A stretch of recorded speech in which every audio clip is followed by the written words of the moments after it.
Hi friends, welcome to నిత్య cooking and blogs. ఈ వీడియోలో మనం చేయబోతున్న చిన్న పునుగులండి. చాలా టేస్టీగా ఉంటాయి.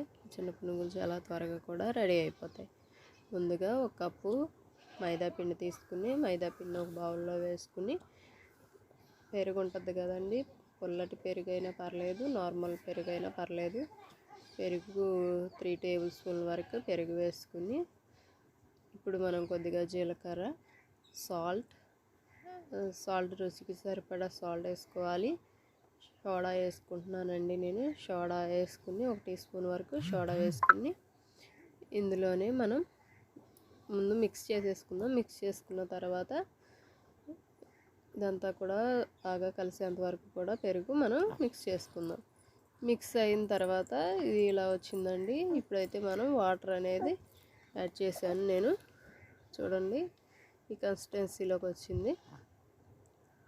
దీన్ని అయితే ఇప్పుడు మనం బాగా బీట్ చేసుకుందాం. బాగా కరిగే అంతవరకు, కలిసే అంతవరకు కూడా బాగా బీట్ చేసుకోవాలి. బాగా బీట్ చేసుకుని వేరే బౌల్లో తీసుకున్నాను. అప్పటికప్పుడే ఈ పునుగులు అనేది వేసుకోవచ్చండి. చాలా సాఫ్ట్గా ఉంటాయి, చాలా బాగుంటాయి. నేనైతే వేరే బౌల్లోకి తీసుకున్నాను. స్టవ్ మీద బాండి పెట్టి దానిలో ఆయిల్ వేసి, ఆయిల్ బాగా వేడెక్కిన తర్వాత నేను వేస్తున్నానండి. చూడండి,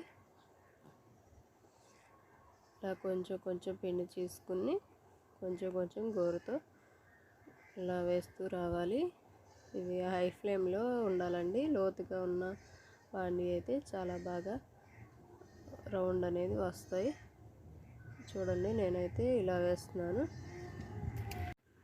ఇలా వేసి ఇవి గోల్డ్ కలరు, నేనైతే బాండి నిండా వేసేసాను. ఇది గోల్డ్ కలర్ వచ్చేంత వరకు కూడా మనం వీటిని కలుపుతూ తిరగేసుకుంటూ ఉండాలి. కాలితే అవి అంతటికి అవే తిరుగుతాయి. చూడండి, గోల్డ్ కలర్ వచ్చేంత వరకు కూడా వీటిని వేపుకోవాలి.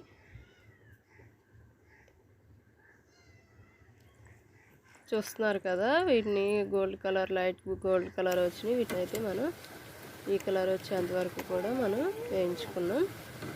ఇంకా తీసేయచ్చండి. ఇవి మిగిలిన పిండి కూడా ఇదే ప్రాసెస్లో మీరైతే వేయించుకోండి. చూడండి ఎంత బాగా వచ్చినాయో. ఈ చిన్న చిన్న పునుగులన్నీ ఇవి కొబ్బరి చట్నీలోకి చాలా బాగుంటాయి. చూసారు కదా, చిన్న పునుగులు రెడీ.